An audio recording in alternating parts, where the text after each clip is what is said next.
नमस्कार। जयशंकर प्रसाद की कामायनी और भारत की अस्मिता, इस विषय को लेकर के आज चर्चा के लिए हम प्रस्तुत हैं। हम सभी जानते हैं, साहित्य से जुड़े हुए हम सभी लोग, कि जयशंकर प्रसाद की कामायनी एक कालजयी महाकाव्य है और हिंदी महाकाव्यों की परंपरा में 20वीं शताब्दी का यह सर्वश्रेष्ठ महाकाव्य भी माना जाता है। तुलसीदास के पश्चात हिंदी का यह एक सर्वोत्तम महाकाव्य है और इस महाकाव्य को लेकर के, प्रसाद के संपूर्ण कृतित्व को लेकर के आचार्य विजय बहादुर सिंह जी पिछले कई वर्षों से काम करते आ रहे हैं। गहरे मंथन में वो लगे हुए हैं। विजय बहादुर जी सुपरिचित नाम है साहित्य की दुनिया में। वे हिंदी के एक आचार्य, सुकवि के रूप में जाने जाते हैं। वे प्रखर विचारक और चिंतक हैं। तेजस्वी हमारे समय के वे समीक्षक भी हैं। कामायनी को लेकर के उनसे चर्चा करना हमारे लिए अवश्य ही एक सार्थक अनुभव होगा। सबसे पहले तो मैं आपसे ये जानना चाहता हूँ कि प्रसाद ने जब कामायनी की रचना की तो क्या वो सोच रहे थे, उनका क्या परिप्रेक्ष्य था, और भारत की सभ्यता को लेकर के क्या वे कुछ नया चिंतन दे रहे थे, और दूसरा, क्या उन्होंने एक नया ढांचा तैयार किया कामायनी में, महाकाव्य की संरचना का एक नया मानदंड उन्होंने प्रस्तुत किया, और यदि वह एक नया मानदंड था महाकाव्य की संरचना का, तो हिंदी काव्य परंपरा में उसकी किस सीमा तक स्वीकार्यता हुई। आचार्य विजय बहादुर सिंह जी। बहुत बहुत धन्यवाद त्रिपाठी जी। आपने मुझे आचार्य संबोधित किया तो मुझे कुछ अजीब सा भी इसलिए लगा कि पता नहीं क्यों आचार्य शब्द को लेकर के मेरे मन में बड़ी गहरी श्रद्धा है।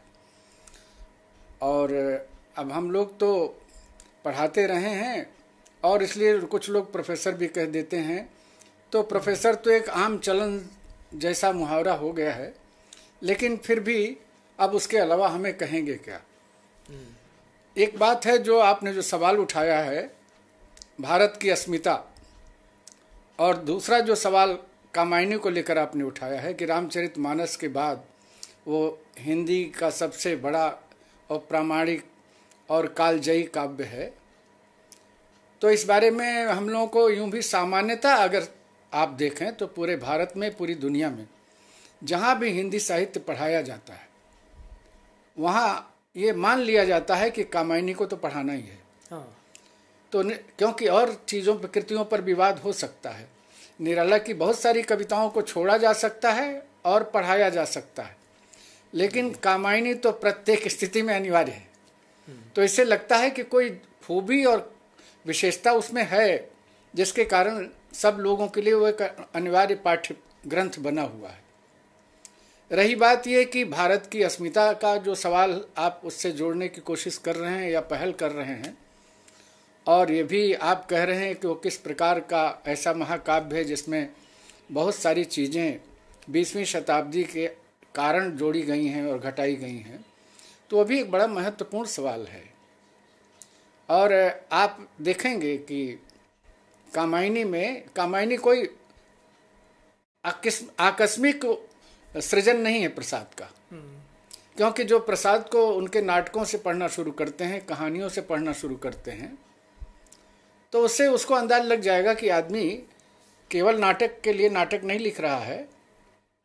ये नाटक या कविता के माध्यम से कुछ ऐसी बातें कहने की कोशिश कर रहा है जिन बातों को कभी राजा राम मोहन राय ने, दयानंद ने और महर्षि अरविंद ने, गांधी ने, रविन्द्रनाथ ने कहने की कोशिश की होगी। हाँ, ठीक। और जिसको आपने इशारा किया भी कि भारत की अस्मिता, क्योंकि आप ये देखेंगे कि जो हमारे राष्ट्र कवि हैं उन्होंने 1909-10 में एक सवाल उठाया, हम कौन थे, क्या हो गए, क्या हो, हाँ, और क्या होंगे अभी। तो ये जो भारत की अस्मिता का सवाल इसमें घुसा हुआ है, इसमें बैठा हुआ है कि पहले अपने को पहचानो। वो उन्होंने भी पहचानने की कोशिश की, मैथिली शरण जी ने भी, लेकिन दिक्कत यह है कि पहचानते हुए अतीत के गर्भ में चले गए और पहचानने की उनकी सारी प्रक्रिया गड़बड़ा गई। लेकिन प्रसाद भी कोशिश कर रहे थे, और प्रसाद के मन में हमेशा ये सवाल था कि आखिर हम कौन हैं। क्योंकि उनका जो काव्य और कला तथा अन्य निबंध है उसमें साफ साफ वो बार बार कह रहे हैं कि हमें अपना स्वरूप विस्मृत हो गया है, और इसलिए हमारा सबसे बड़ा केंद्रीय प्रश्न है कि हम अपने स्वरूप की स्मृति में जाएं, हम अपने सत्व की खोज में जाएं। तो ये जो स्वरूप स्मृति है वो क्या चीज है और स्वरूप विस्मृति क्या चीज है? क्योंकि वो शुक्ल जी के मामले में शुक्ल जी ने कई जगह लिखा कि भारतीय साहित्य में पुरुष वीरा नहीं है, तो प्रसाद जी ने उनको कहा कि ये कैसे कह रहे हैं पुरुष वीरा नहीं है। अच्छा, वो वैसे भी अगर कोई नहीं होता तो ये खुद ही अपने बारे में कह देते कि आंसू तो मेरा ही है, मेघदूत किसका है, ये सब तो पुरुष वीरा ही है। और उसमें बड़े उन्होंने उदाहरण दिए हैं। तो मेरा ये कहना है कि प्रसाद जी ये कह रहे थे कि ये जो हमारा 200 सालों में जो हमारा आउटलुक है, जो जीवन दृष्टि हमारी है, जिस तरह से गड़बड़ा गई है, भटक गई है, उसके कारण स्वरूप विस्मृति हो गई। तो इसलिए जो अस्मिता वाला सवाल आपने उठाया उससे वो जुड़ा हुआ है, क्योंकि अस्मिता कैसे आप खोजेंगे। तो मेरा ये कहना है कि प्रसाद की ये चिंता थी, और उसको आप देखेंगे कि जो उनका चंद्रगुप्त नाटक है उसमें राक्षस और वररुच जब दोनों वो चाणक्य से कह रहे हैं जो बंदी गृह में है कि तुम निकलो हमारे वार्तिक को ठीक करो, तो चाणक्य जवाब दे रहा है कि मैं ब्राह्मण हूँ, मैं शास्त्र प्रणेता हूँ, मैं ये सब काम नहीं करता। अब ये जो बार बार वो ब्राह्मण ब्राह्मण कर रहे हैं, तो वो ब्राह्मण एक जाति तो नहीं है, नहीं। क्योंकि बाद में चल के उन्होंने कह दिया कि ब्राह्मणत्व एक शाश्वत बुद्धि वैभव है। ठीक है, हाँ। तो ये जो शाश्वत बुद्धि वैभव है, तो वो उस ब्राह्मणत्व को जाति और वर्ण श्रेष्ठता और यज्ञ वगैरह से निकाल के बाहर ला रहे हैं, और उसको जोड़ने की कोशिश कर रहे हैं वैदिक ऋषियों से, उपनिषद के ऋषियों से। तो मैं ये कहना चाहता हूँ, एक तो ये बात आप देखें कि पूरा आंदोलन चल रहा था, क्योंकि दयानंद ने सत्यार्थ प्रकाश में बात लिखी कि विदेशी राज्य चाहे जितना अच्छा हो, लेकिन वो स्वदेशी राज्य से अच्छा नहीं है। यह सत्यार्थ प्रकाश की भूमिका में है। दूसरी बात दयानंद ने यह कही कि हमारी पहचान अगर किसी चीज से हो सकती है तो हमारे वेद हैं, जहां से हमारी अस्मिता पहचानी जानी चाहिए। और आप ये देखें कि आर्य समाज का तीसरा नियम है, वेद सब सत्य विद्याओं की पुस्तक है, इसका पढ़ना और पढ़ाना सब आर्यों का परम धर्म है। ये आर्य समाज का तीसरा नियम है। तो क्यों बार बार वो वेद की तरफ जा रहे हैं, जबकि जिस वातावरण में शिक्षित हुए थे वो वातावरण तो पुराणवाद का था, लेकिन पुराणों को उन्होंने कह दिया कि ये कपोल कल्पित हैं, गप्प हैं। प्रसाद ने नहीं, दयानंद जी ने कह दिया। तो मेरा ये कहना है कि ये बहस थी। और फिर उसमें आप आइए हिंद स्वराज में गांधी के, हिंद स्वराज 1909 में आ रहा है, 1910 में भारत भारती आ रही है। भारत भारती सवाल उठा रही हम कौन थे, और हिंद स्वराज में गांधी से पूछा जा रहा है कि आप तो कहते हैं कि आप किसी के विरोधी नहीं, किसी के दुश्मन नहीं है, तो अगर अंग्रेज भी यहाँ रह रहे हैं तो आपको आपत्ति क्या है। तो गांधी ने जो जवाब दिया है उसको हर जगह घर में टांग के रखना चाहिए। उन्होंने कहा मुझे अंग्रेजों से कोई परेशानी नहीं, बस उनको एक शर्त है मेरी, उन्हें अपनी अंग्रेजियत भूलनी होगी। ये जो अंग्रेजियत है और जो भारतीयता है, बस मामला यही अस्मिता का यही फंसा हुआ कि हम दिखने में भारतीय दिख रहे हैं, लेकिन चेतना हमारी भारतीय नहीं है। इसी को प्रसाद कह रहे हैं स्वरूप विस्मृति। तो उस स्थिति में मैं कह रहा हूं कि प्रसाद वो नाटक में भी कर रहे हैं। पहली बात, जैसे कि वो एक जगह वो कह रहे हैं कि हमारे युद्ध में और यवन लोगों के युद्ध में अंतर है। हमारे युद्ध में युद्ध होता रहता है और बगल में किसान हल चलाता रहता है। ये चंद्रगुप्त नाटक में है, लेकिन उनके यहाँ ऐसा नहीं है। ठीक है ना। तो मेरा ये कहना है प्रसाद बार बार उन आदर्शों और मर्यादाओं को सामने ला रहे हैं जो 200 सालों में हम विस्मित हो कर गए, और हमें ये अपदस्थ किया गया, माने रूट आउट किया गया जिससे कहते हैं। हाँ। जिसको फिर वो धर्मपाल ने कहा भारतीय चित्त मानस और काल वाली किताब में। हाँ, हाँ। क्योंकि उन्होंने सवाल उठा दिया कि यह 20वीं शताब्दी किसकी है? ये तो हमारी तो नहीं है, क्योंकि हमारे कॉन्सेप्ट बदल दिए गए हैं। तो मेरा ये कहना है प्रसाद इस मायने में अकेले नहीं थे, एक पूरा का पूरा युग ही था जो भारत की अस्मिता की तलाश कर रहा था। तो उसमें इसीलिए गोरा उपन्यास भी है जो रविन्द्रनाथ का, उसमें भी प्रकारांतर से सवाल उठाए गए हैं। तो मेरा यह कहना है कि प्रसाद ने अपने जमाने का जो पूरा मूल सवाल था अस्मिता वाला, उसको अपने लेखन के केंद्र में हमेशा रखा था। और जब तक वो उनका समूचा लेखन नहीं देखेंगे हम, तब तक ये पता नहीं लगेगा कि क्या है। जैसे वो उसी चंद्रगुप्त नाटक में कहते हैं, ब्राह्मण न किसी के राज्य में रहता है, न किसी के दिए हुए अन्न पर पलता है, और फिर लिख रहे हैं वह स्वराज्य में विचरता है। ये जो स्वराज्य में विचरने की बात प्रसाद कर रहे हैं 1930-31 में, ये कैसे कर रहे हैं? हाँ। और फिर उस स्वराज्य का अर्थ एक तो अस्मिता से जुड़ा हुआ है ही, आजादी की लड़ाई से भी जुड़ा हुआ है। दोनों बातें कर रहे हैं प्रसाद। तो इसलिए कामायनी उनके तमाम इस जो माने चिंतन था, माने फैला हुआ व्यापक, उसका जो केंद्रीय फोकस है उसको हम कामायनी मान सकते हैं। में आता है। अब आप देखिए कि गांधी जो है हिंद स्वराज में प्रकृति की बात कर रहे हैं, पर्यावरण की बात कर रहे हैं, और कामायनी का पहला सर्ग, चिंता सर्ग जो है वो प्रकृति और मनुष्य के रिश्तों पर टिका हुआ। और जिस भोगवादी सभ्यता की बात आज बहुत ज़्यादा कर रहे हैं लोग, और पश्चिम जो है ये ग्लोबलाइजेशन वगैरह जो है, वैश्वीकरण जो वगैरह है, ये सिवाय भोगवाद के और क्या है? क्योंकि जिसकी ज़रूरत आपको है वो तो आप इस्तेमाल करें, वो तो ठीक है। जिसकी ज़रूरत नहीं है, चूँकि बाजार कह रहा है इसलिए इस्तेमाल करें, तो ये तो बहुत विलक्षण बात है कि अब आप बाजार के लिए इस्तेमाल कर रहे हैं, अपने लिए नहीं। और जो लोग इस बात को नहीं समझते वो कैसे भारत की अस्मिता को समझेंगे? तो हमारे बाजार जो हैं वो हमारी बहुत आधारभूत आवश्यकताओं की पूर्ति के लिए थे।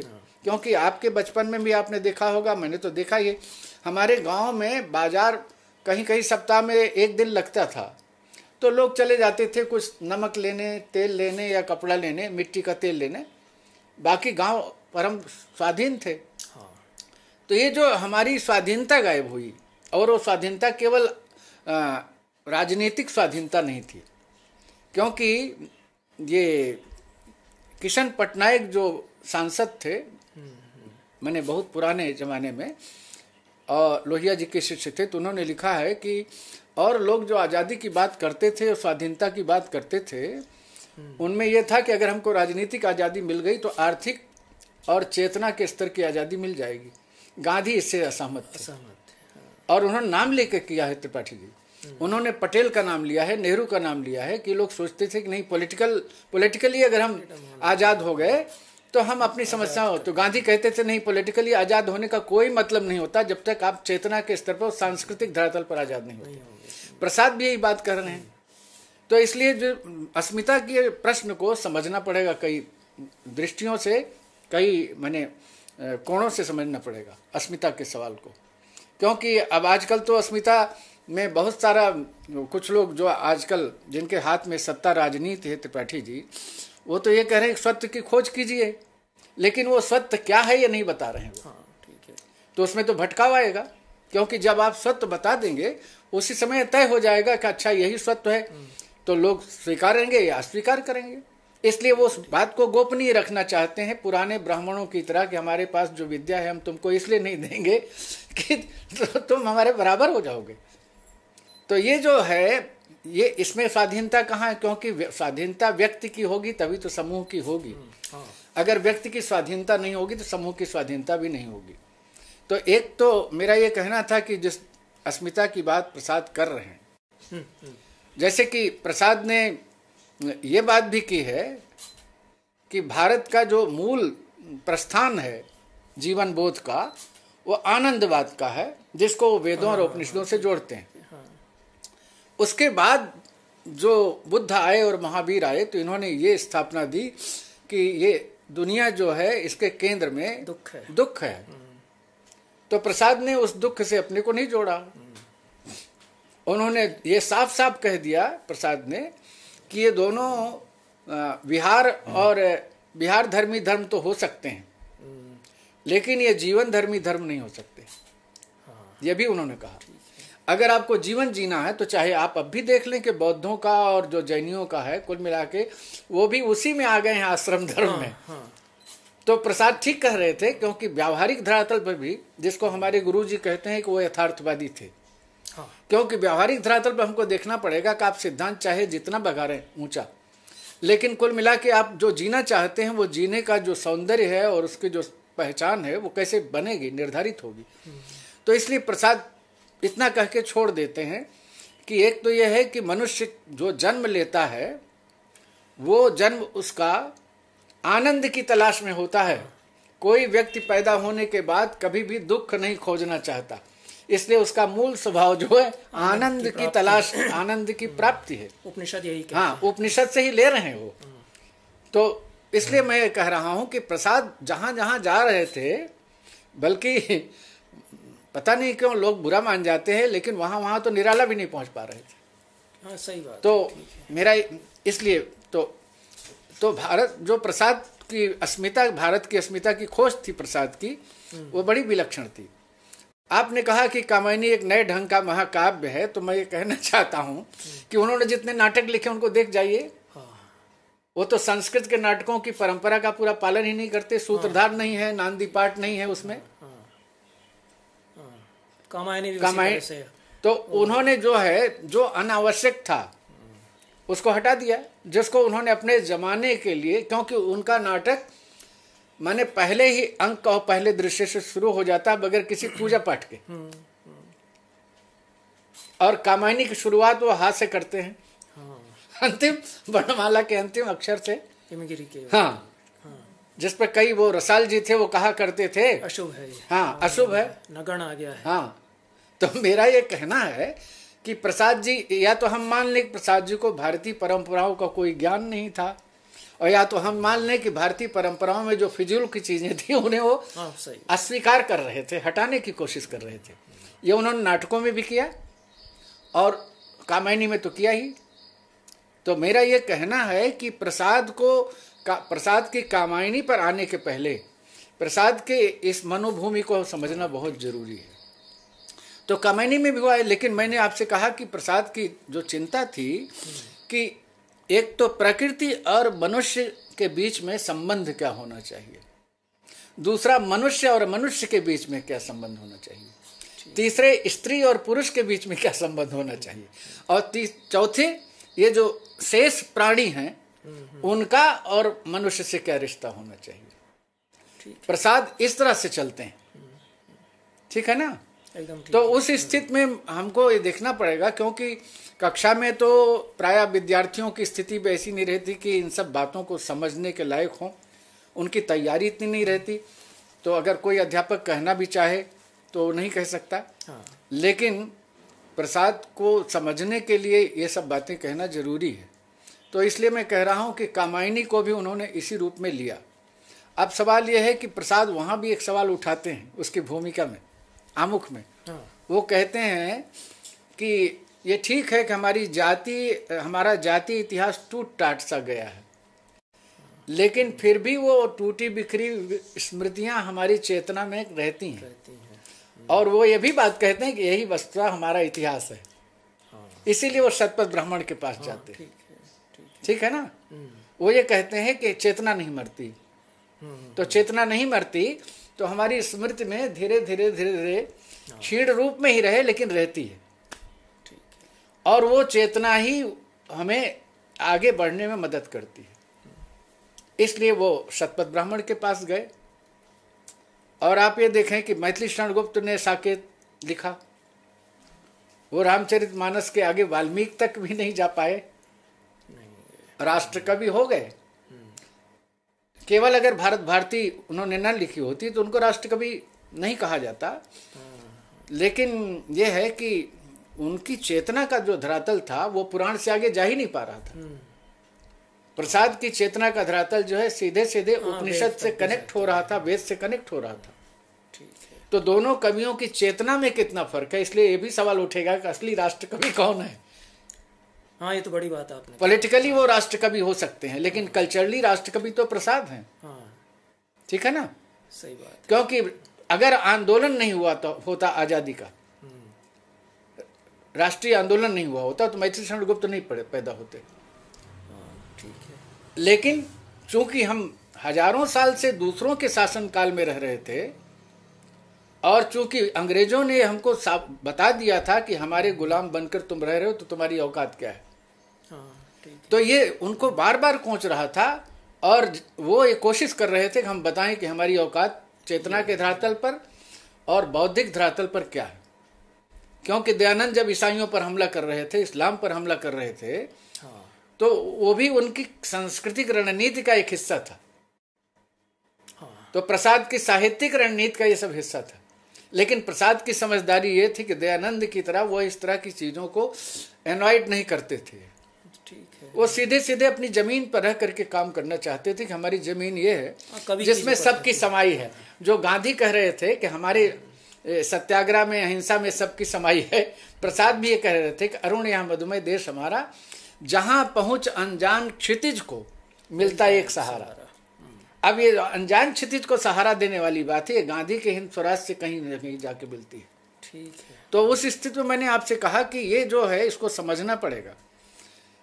दूसरी बात यह है कि प्रसाद जो है वो मनुष्य के भीतर की जो प्रक्रिया है, जिसको शायद आपने ध्यान दिया हो कि चिंतामणि भाग 1 के निबंधों के शीर्षक और कामायनी के सर्गों के शीर्षक मिलते जुलते हैं। हाँ, चिंता है, आशा है, ठीक है ना, लज्जा है, वासना है, श्रद्धा है, ये सब आप देख लीजिए कामायनी के। और शुक्ल जी के निबंधों को देख लीजिए, श्रद्धा और भक्ति, लोभ और प्रीत, क्रोध, उत्साह, करुणा, ठीक है ना। ठीक है। तो उससे पता लग जाएगा कि दोनों क्या कर रहे हैं। और दोनों एक दूसरे के प्रति बहुत रेस्पेक्टेबल हैं, लेकिन दोनों एक दूसरे से असहमत भी हैं बहुत सारी बातों पर। और शुक्ल जी को वो बगैर नाम लिए हर जगह घेरते हैं, और शुक्ल जी भी बगैर नाम लिए उनको पूरे रहस्यवाद में घेरते हैं। हाँ, घेरते हैं, वो तो सही बात। जैसे शुक्ल जी का कहना है ये रहस्यवाद जो है पश्चिम से आया हुआ है, सूफियों से आया हुआ है, और वो कह देते हैं कि इन सब बातों को तर्क देने का मतलब है जैसे कह देना कि ऋग्वेद मेसोपोटामिया में मिला हुआ है, ऐसा वाक्य लिख देते हैं प्रसाद जी। तो प्रसाद जी जो हैं वो ये कह रहे हैं कि सूफी जो हुए, या वो जो अनल हक कहने वाला था, वो बहुत बड़ा सूफी जो कश्मीर मंसूर, वो अनल हक यहाँ से लेके गया है, उसको दिनकर जी ने भी लिखा है, अहम ब्रह्मास्मि और अनल एक ही है। तो मेरा ये कहना है, प्रसाद जी का कहना है कि उनके यहाँ कहाँ रहस्यवाद था, ये तो हमारे यहाँ अगर वो ना आए होते तो लेके ही नहीं जाते। ठीक है। और जिसके कारण इस्लाम ने उसका वध किया। तो मेरा ये कहना है कि इस मायने में अब मुझे समझ में आता है कि क्यों ऋषि को कवि कह दिया जाता है और आलोचक को नहीं कहा जाता, क्योंकि उसकी जो अंतर्दृष्टि है और उसकी जो चेतना की ताकत है उसको आलोचक पढ़ ले और व्याख्यायित कर दे, यही उसका बहुत बड़ा काम है। अन्यथा तो पकड़ ही नहीं पाते। आलोचकों की हैसियत क्या है कवियों के सामने। तो इसलिए मेरा यह कहना है कि जिस कामायनी के बारे में आपने सवाल उठाया, वो इन सारे सवालों को उठाए हुए चलती है। इसलिए कामायनी को, अब सवाल यह है कि कामायनी में और क्या बातें कही गई हैं। तो जैसे कि हमेशा ये बहस छिड़ी रहती है कि धर्म में और विज्ञान में कौन किस पोजीशन में है, किसकी वरीयता रखी जाए, ठीक है ना। प्रसाद ने उसको ईड़ा और श्रद्धा के माध्यम से पकड़ा। ईड़ा जो है हृदय प्रदेश है, श्रद्धा बुद्धि प्रदेश है।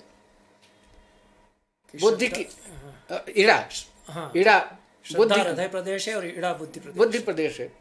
तो ये जो बुद्धि है और हृदय है, इसमें क्या आखिर कैसे समरसता लाई जाए। तो उन्होंने कहा कि हृदय से हीन जो बुद्धि है वो कहीं न कहीं हिंसा और राक्षसत्व की ओर बढ़ती है। इसलिए बुद्धि हो और उसकी जरूरत भी है। क्योंकि एक बार मेरे गुरुजी ने वहीं सागर में जब वाइस चांसलर नहीं हुए थे तो उन्होंने एक बड़ी मजेदार बात कही थी। हमने अपने शोध काल में एक शोध परिषद स्थापित की थी जिसमें उन्होंने कहा था ईड़ा परिषद। अच्छा। तो मुझे बड़ा लगा कि ये ईड़ा नाम क्यों ले रहे हैं। तो मुझे वो नाम अव्वल तो ध्वनि में ही अच्छा नहीं लगा। हाँ। तो उन्होंने कहा अच्छा वो अपने विद्यार्थियों को तुम नहीं कहते थे, तो आप कहते थे। तो उन्होंने मुझे कहा कि आप इस पर नहीं ध्यान दे रहे हैं कि श्रद्धा और मनु के पुत्र का हाथ किसके हाथ में दिया गया है? इड़ा के हाथ में। प्रसाद जो हैं बुद्ध विरोधी नहीं थे, आती हुई सभ्यता के सच्चाई को और उसके यथार्थ को समझ रहे थे, लेकिन फिर भी वो कह रहे थे कि श्रद्धा का पुत्र अगर इड़ा के पास रहेगा तो इड़ा जो है उसका पथ ठीक रहेगा। ये उन्होंने व्याख्या की मुझे। हाँ, ठीक है ना। तो वो ये कह रहे थे कि प्रसाद, और शुक्ल जी का भी जवाब दे रहे थे वो, जिसमें क्योंकि शुक्ल जी ने कह दिया था ना कि रस पगी रही पाई न बुद्धि।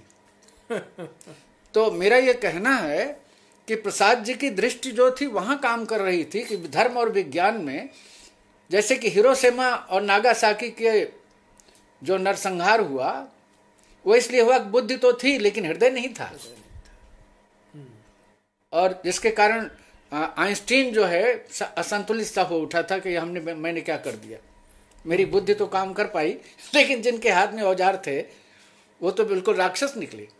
तो उस स्थिति में कामायनी को जब इन सारे सवालों के संदर्भ में त्रिपाठी जी हम देखेंगे तो हमको लगेगा कामायनी क्या चीज है। हाँ, ठीक है।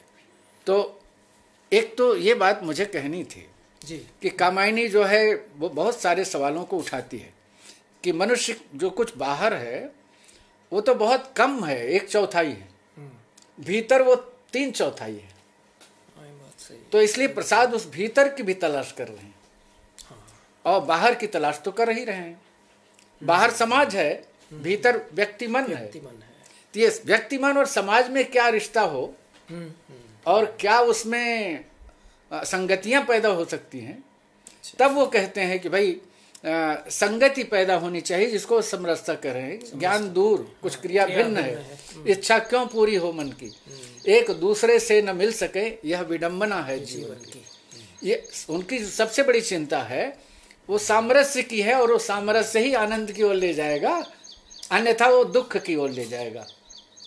ये माने उनका जो वैचारिक धरातल है। तो अब इसको हमारे मार्क्सवादी मित्र कहते हैं कि ये रहस्यवाद है या अध्यात्मवाद है, और मुक्तिबोध की सारी परेशानी इतनी है।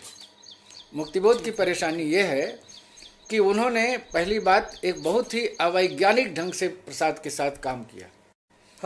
अवैज्ञानिक ढंग से इसलिए कि उन्होंने पहले ही अपने सब निष्कर्ष निकाल लिए कि ऐसा काव्य होना चाहिए और श्रेष्ठ काव्य ही हो सकता है, और सभ्यता एकमात्र एक ही है जो साम्यवादी सभ्यता है।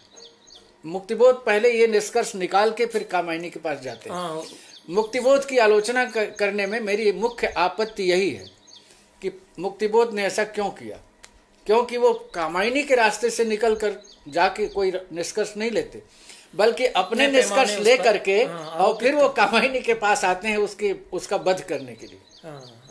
उनके तर्क में बहुत ताकत है, लेकिन सवाल है उनके प्रस्थान से मैं सहमत नहीं हूं।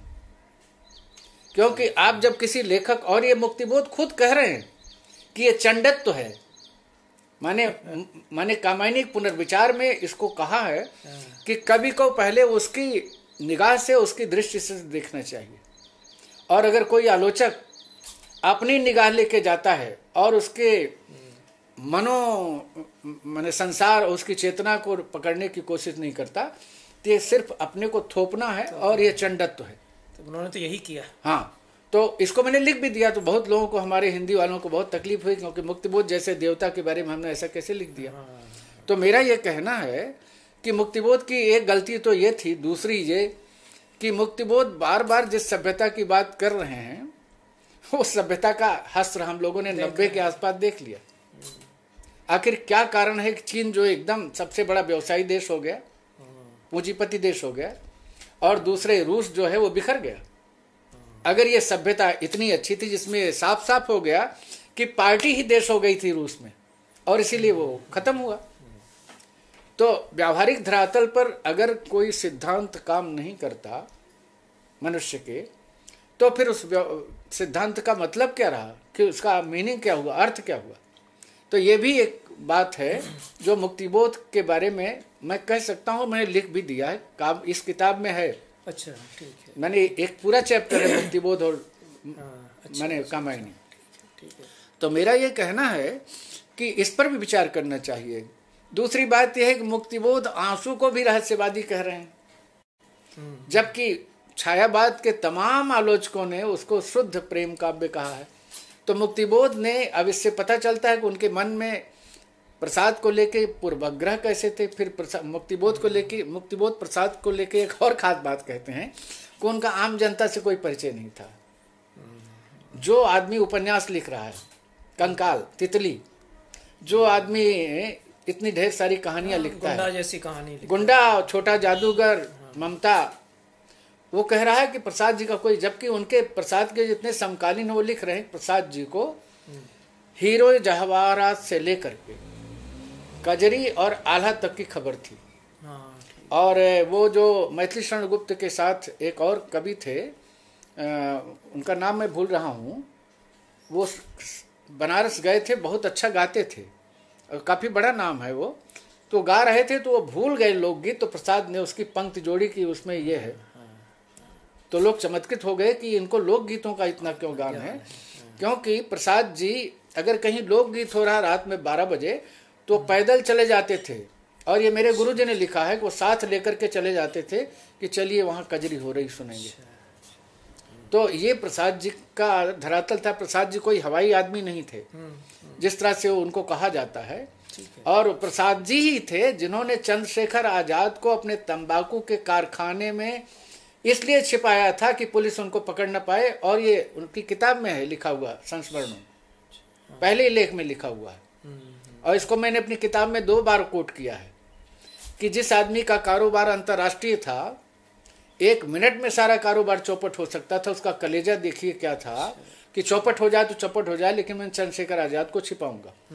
एक तरफ वो चंद्रशेखर आजाद को छिपाने का काम करते हैं, प्रोटेक्ट करते हैं, और दूसरी तरफ वो गांधी और नेहरू के साथ बैठ करके नेहरू की मीटिंग में शामिल होते हैं।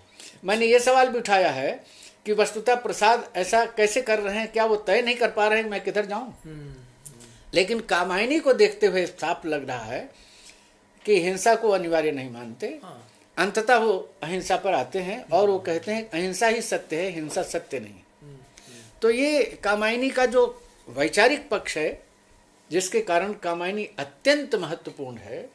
अब ये दुर्भाग्य है कि हम हिंदी के लोग उसको नहीं समझ पाते, तरह समझ लेकिन वो कवि का भी दुर्भाग्य है और हिंदी समाज का भी दुर्भाग्य है।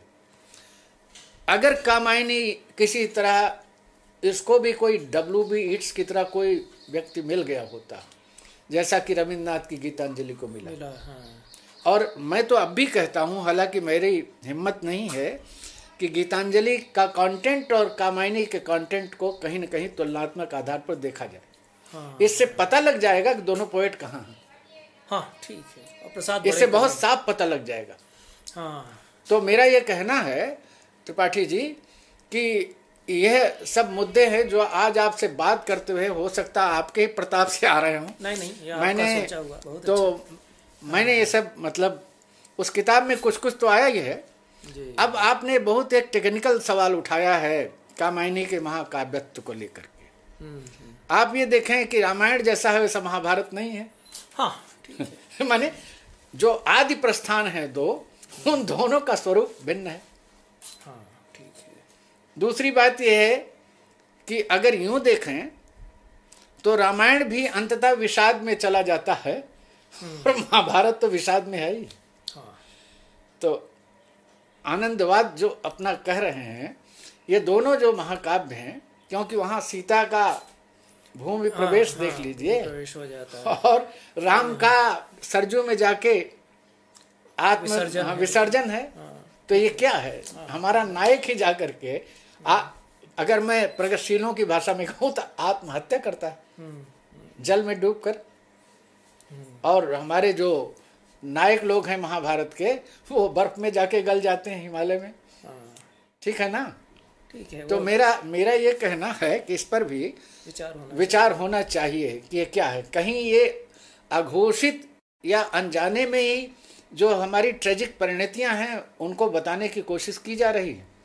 इस मायने में कामायनी बिल्कुल डिफरेंट जाता है।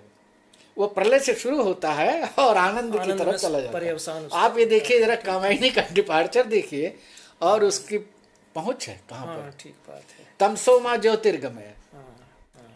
तो भारत की चेतना को और अस्मिता को समझने की कोशिश कैसे प्रसाद कर रहे हैं। और प्रसाद किसी भी संघर्ष को नकारते नहीं, किसी में भी मुठभेड़ को नकारते नहीं, आसुरी प्रवृत्तियों को नकारते नहीं, और स्त्री पुरुष के रिश्तों को नकारते नहीं, भोग को नकारते नहीं, लेकिन बार बार भोग को स्वीकार करते हुए भूमा की बात करते हैं कि ये ठीक है कि गृहस्थ है, ब्रह्मचर्य है, चलो वैराग्य वो वानप्रस्थ भी मान लेते हैं, लेकिन अंततः सन्यास भी है।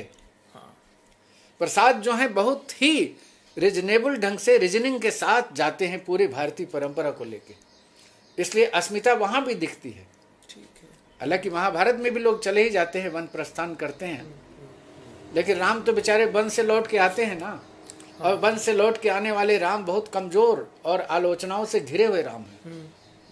तो मेरा यह कहना है कि प्रसाद ने बहुत ही माने तर्कपूर्ण ढंग से जो हमारे जीवन की पद्धतियां कल्पित की गई थी, सोची गई थी, संकल्पित की गई थी, उनको बिल्कुल चरितार्थ करने की कोशिश कामायनी में की है। इसलिए मैं तो ये कहूँगा कि अगर हमारी भारतीय चेतना और परंपरा के नज़दीक कोई भी भारत में ग्रंथ है तो सबसे पहले वो कामायनी है। हालांकि ये छोटे मुंह बड़ी बात होगी, लेकिन आप देखिएगा, मैंने तो कह दिया। अच्छा, ठीक है। तो अब दूसरी बात यह है कि यहाँ जो महाकाव्य हुए हैं उनमें जो महाकाव्यों का जो स्वरूप विमर्श है उसमें आप देखते हैं कि 8 सर्ग जरूरी हैं। ठीक है। लेकिन 8 सर्ग तो रामचरितमानस में नहीं है। हाँ, वहीं टूट दिया तुलसीदास ने। दूसरी बात, भले ही वो सूफी काव्य हो जायसी का, लेकिन पद्मावत भी हिंदी का ही तो काव्य है। विचार के कारण या दर्शन के कारण वो विदेशी नहीं माना जाएगा, क्योंकि कुल मिला के वो हमारे जीवन की कथा कहता है। भारतीय भूमि पर है, क्योंकि उसकी मूल चेतना जो है भारतीय भूमि है। तो इसलिए मेरा ये कहना, माने अगर यूं भी माने तो सूफीवाद जो है वो भारतीय सूफीवाद है। ठीक है ना। तो इसलिए मेरा ये कहना है कि जो परंपरावादी महाकाव्य हैं और जो विकसनशील महाकाव्य है, कामायनी जो है परंपरावादी महाकाव्य नहीं, वो विकसनशील महाकाव्य है। वो निरंतर विकसित होता है, अपने फॉर्म को इन्वेंट करता है, अपने रूप को आविष्कृत करता है नए ढंग से। ठीक है। और आविष्कृत करते हुए वो आगे चलता है। तो ये कामायनी की दूसरी विशेषता है जो कामायनी को देख करके हम मान सकते हैं। जैसे कि आचार्य विश्वनाथ प्रसाद मिश्र ने लिख दिया कि शास्त्रीय आधार पर ये तो एकांगिक महाकाव्य है, क्योंकि इसमें चारों पुरुषार्थ जैसे पुरुषार्थ नहीं दिखते। लेकिन अब कैसे आचार्य विश्वनाथ प्रसाद मिश्र जैसे पंडित को, विद्वान को कौन कहे कि कामायनी मृत्यु से, महामृत्यु से शुरू होती और जीवन के पास चली जाती है, गृहस्थ में जाती है और गृहस्थ के जितने क्रियाकलाप हैं उनका वर्णन करती है। उसमें यज्ञ भी करते हैं, यज्ञ का विरोध भी हो रहा है, हत्या भी करते हैं, शिकार भी करते हैं। आदिम जीवन जो है जिस तरह से शिकारी रहा है, सबकी चर्चा है कामायनी में। और फिर एक बहस निरंतर प्रसाद चलाते रहते हैं श्रद्धा और मनु के जीवन दृष्टि में। माने ऐसा भी नहीं प्रसाद ने मान लिया कि यही करना है और करते नहीं, वो हमेशा प्रत्येक कदम पर वो विवाद करते चलते हैं कि हिंसा ठीक है कि नहीं, जीवन का कौन सा तरीका ठीक है कि नहीं।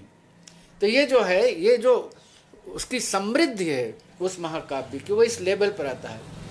और वो पहले से कोई निष्कर्ष देते हुए नहीं चलते। जैसे तुलसीदास लिखते हुए पहले ही निष्कर्ष दे देते हैं, भय प्रगट कृपाला। हाँ, वो ठीक है। ठीक है ना। उस तरह से। और प्रसाद जो है कामायनी में देववंश के व्यक्ति को सीधे सीधे मानवीय धरातल पर लाके चित्रित करते हैं। तो तुलसी की दृष्टि में जीवन को समझने की कोशिश और प्रसाद की दृष्टि में जीवन को समझने की कोशिश में बहुत अंतर है। वो मनुष्य को देवोपम बना देते हैं, अवतारी बना देते हैं, यहाँ देवता को मनुष्य के लेवल पर लाते हैं। और फिर एक दूसरी महिला, ये भी ध्यान देने की बात है कि कामायनी में मनु और श्रद्धा दोनों के रिश्ते बहुत तनावपूर्ण हैं। मनु भाग भी जाते हैं, लेकिन मनु कहीं श्रद्धा के चरित्र पर संदेह नहीं करते कि इतने दिन तक ये अकेली रही तो कैसे रही होगी। ये आपने अच्छा कहा, ठीक है। कहीं नहीं करते, बल्कि वो स्वयं को ही अपराधी के रूप में मंजूर करते हैं। तो वो जो हमारा उस जमाने का 20वीं शताब्दी की स्त्री चेतना थी, जिसमें राजा राम मोहन राय से लेकर दयानंद, विधवा विवाह, और ये कहना कि स्त्री को केंद्र में रख करके भारतीय समाज को सोचना चाहिए, क्योंकि वो पढ़ लिख लेगी, शिक्षित होगी तो पूरा परिवार हो जाएगा, इसलिए स्कूल की कोई जरूरत नहीं। प्रसाद वहां से चल रहे थे। उन्होंने कहीं नहीं लिखा कि नारी तुम केवल अबला हो, नारी तुम केवल अबला, नारी श्रद्धा हो, ये नहीं, वो उन्होंने कहा अबला जीवन हाय तुम्हारी, यही कहानी। आंचल में है दूध और आंखों में पानी। और प्रसाद कह रहे हैं कि अब वो नारी तुम केवल श्रद्धा हो, विश्वास रजत नक पक्तल में। अब जरा वो दुर्गा की स्तुति याद कर लीजिए, ठीक है। शक्ति रूपेण संस्था, शक्ति रूपेण संस्था। और प्रसाद क्या कह रहे हैं, वही प्रसाद भी बात कर रहे हैं। तो प्रसाद जो है वहां से भी ले लेते हैं जहां जरूरत है कि असल में भारतीय दृष्टि कौन सी है,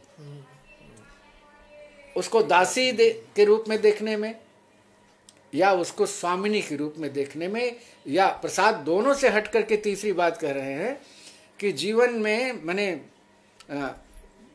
एक रजत मार्ग है स्त्री का संपर्क।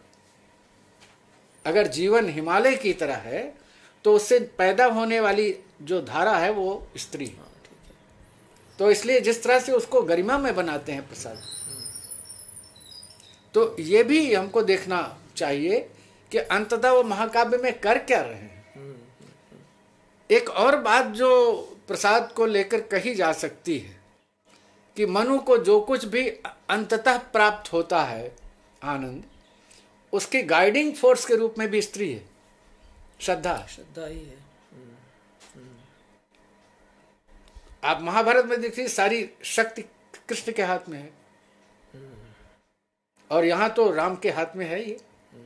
और कामायनी में सारी शक्ति जो है वो भारतीय स्त्री के हाथ में। और जो चित्रण उन्होंने इड़ा का किया है, बिखरी अलके जो तर्क जाल, वहीं से साफ हो जाता है कि केवल श्रद्धा एकमात्र भारत की स्त्री नहीं है, जिसको बाद में हम इंदिरा गांधी में अवतरित होते देखते हैं। कि इंदिरा गांधी की कैबिनेट के बारे में लिखा गया कि शी वाज द ओनली ही, अकेली वो मर्द थी, बाकी 40 जो कैबिनेट थे वो तो औरतें थे।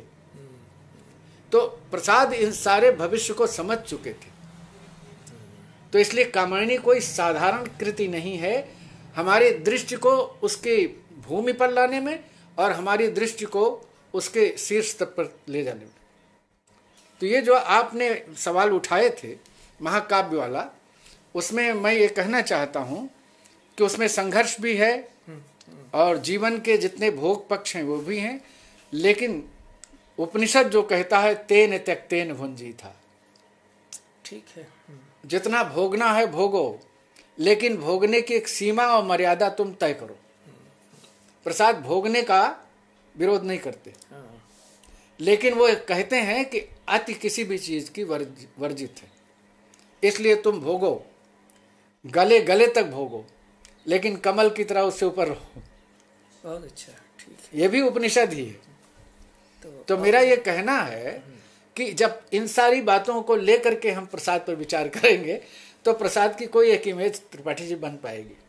अब आप जैसे पंडित के सामने मैं क्या कहूँ, आपने बहुत ही बक रहा हूँ मैं जुनून में, क्या क्या कुछ न समझे कोई, खुदा करे कोई। महत्वपूर्ण सूत्र आपने प्रसाद को समझने के लिए दिए। और कामायनी अपने समय से आगे की कृति है, यह भी हमको ऐसा लगता है। और भारतीय अस्मिता, भारतीय परंपराओं के बोध के लिए और चेतना का इतिहास, वो स्वयं कहते हैं कामायनी में, अखिल मनुष्य की चेतना का इतिहास उसकी दृष्टि चेतना का सुंदर इतिहास, अखिल मानव भावों का सत्य। और जो स्वराज्य है हमारा भारतीय मानस का, उस तक पहुंचने के लिए कामायनी सूत्र हमको देती है। तो ये बहुत ही अच्छी चर्चा हुई और हर कालजयी कृति निरंतर प्रासंगिक होती जाती है अपने समय में। तो कामायनी को लेकर के आपने जो सूत्र दिए हैं, हम समझते हैं कि कामायनी पर फिर से विचार होगा। जितनी समीक्षाएं उस पर अब तक हुई हैं, मुक्तिबोध की समीक्षा के बारे में आपने बहुत ही सटीक ढंग से चर्चा की है, लेकिन कामायनी निरंतर अपने आप को नए आलोक में प्रकट करती रहेगी। यह इतनी महत्वपूर्ण रचना है।